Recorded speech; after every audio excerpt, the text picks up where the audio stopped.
Can I say, first of all, I'm very pleased to be here this morning with my very good friend, the Secretary-General of the United Nations, Ban Ki-moon. Our talks this morning have focused on Afghanistan.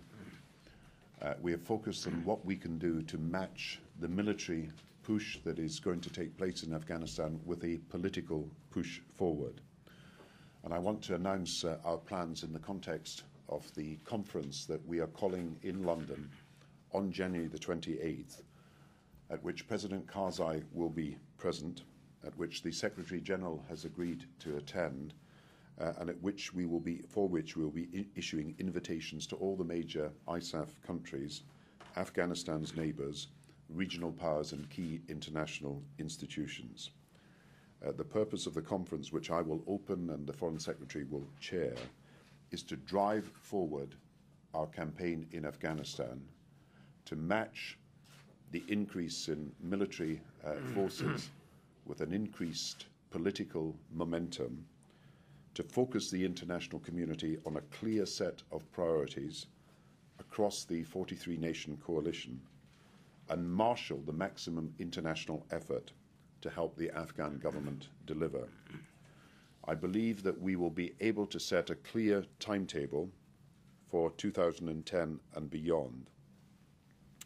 Within 3 months, our benchmark is that the Afghan government should have identified additional troops to send to Helmand province for training. This is part of our idea that we will build up the Afghan army by nearly 50,000 over the course of the next year.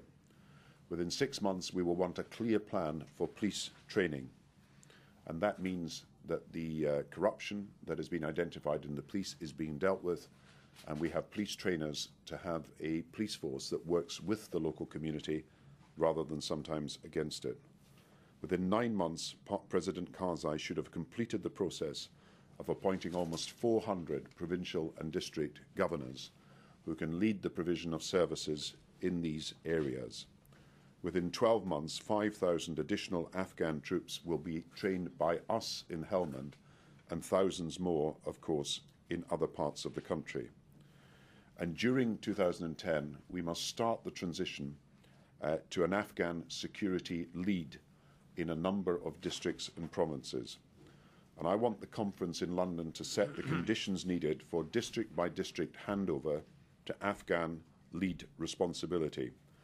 I believe that this can begin next year in 2010 in a number of districts, including, I believe, 1 or 2 in Helmand province itself.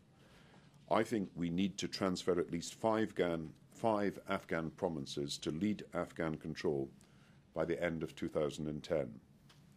The conference, therefore, will cover both our military and our political strategies, but concentrate on the political strategy for Afghanistan. We will need further troop and training commitments from partners. President Obama will make his announcement on the 1st of December. I will make our announcement next week. Other partners may need more time, but as I've said, I expect to see 5,000 further troops committed by other nations, and the London conference will be also an opportunity for some to make new commitments. We are committed also to peace and to reintegration. There is an ideological-driven hardcore of the Taliban, but by combining military pressure with incentives for people to reject the violence and the violent process, we believe we can squeeze the insurgency. We need a new relationship between Afghanistan and its neighbours. We must leave behind the mistrust of the past. The fighters in Afghanistan draw on funding, support and shelter from beyond their borders, and we must bring the nations around Afghanistan together in a common strategy. All this must be supported by reinforced civilian leadership, reinforcing civilian structures in Afghanistan. So we are looking to boost police training and the staff who support efforts at local levels in a civilian capacity in Afghanistan. So we see the London conference as setting a path for Afghan and international efforts for the future, one that will bring together military and political strategies in a coordinated way, and one, of course, which is based on the proposition of why we are in Afghanistan in the first place, that Britain and the world needs protection from the terrorism that starts in the Afghan-Pakistan area, which is the epicenter of modern global terrorism and has got to be dealt with. Secretary General. Thank you very much, Mr. Prime Minister. Good morning, ladies and gentlemen. I am very pleased to stand with you together with Prime Minister Gordon Brown, with whom I have been working very closely on all the challenges and issues of world affairs, and I really appreciate and commend highly the leadership of Prime Minister Gordon Brown. We have discussed many issues, particularly climate change. I really appreciate your leadership again on climate change. Now, this morning's discussions with the Prime Minister was focused much more on Afghanistan, which continues to be among the issues topping the world agenda. We talk about some immediate next steps with regard to post-electoral environment in Afghanistan following the inauguration of President Karzai for a second term in office. The United Nations looks forward to working with President Karzai and his government to achieve his stated commitment in a timely and concrete manner. I also informed the Prime Minister about my most recent telephone conversation with President Karzai before I arrived here, in which President Karzai expressed his agreement with the London conference proposed by Prime Minister Brown and to be followed shortly by another international event in Kabul.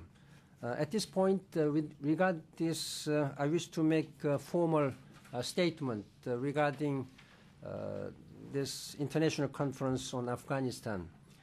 The proposal to host an international conference on Afghanistan on January 28, 2010 in London is a very timely initiative to allow for the holding of a high-level dialogue on the post-electoral agenda in Afghanistan as outlined by President Karzai in his inaugural speech on November 19, 2009. In this regard, I appreciate Prime Minister Gordon Brown's initiative, and as well as President Sarkozy of France and Chancellor Merkel of Germany for their joint initiative.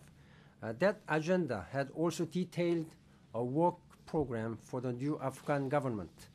The London conference, as well as a further high-level conference to be convened in Kabul, Afghanistan, within a few months thereafter, would outline the framework for an increased lead role for the Afghans in the shaping of their destiny. These conferences would thus constitute defining moments in the reconfiguration of the relationship between Afghanistan and the international community. I'd like to reiterate my strong support for this high-level dialogue and underline the readiness of the United Nations to contribute to the success of these conferences. Thank you very much. Thank you very much, Secretary General.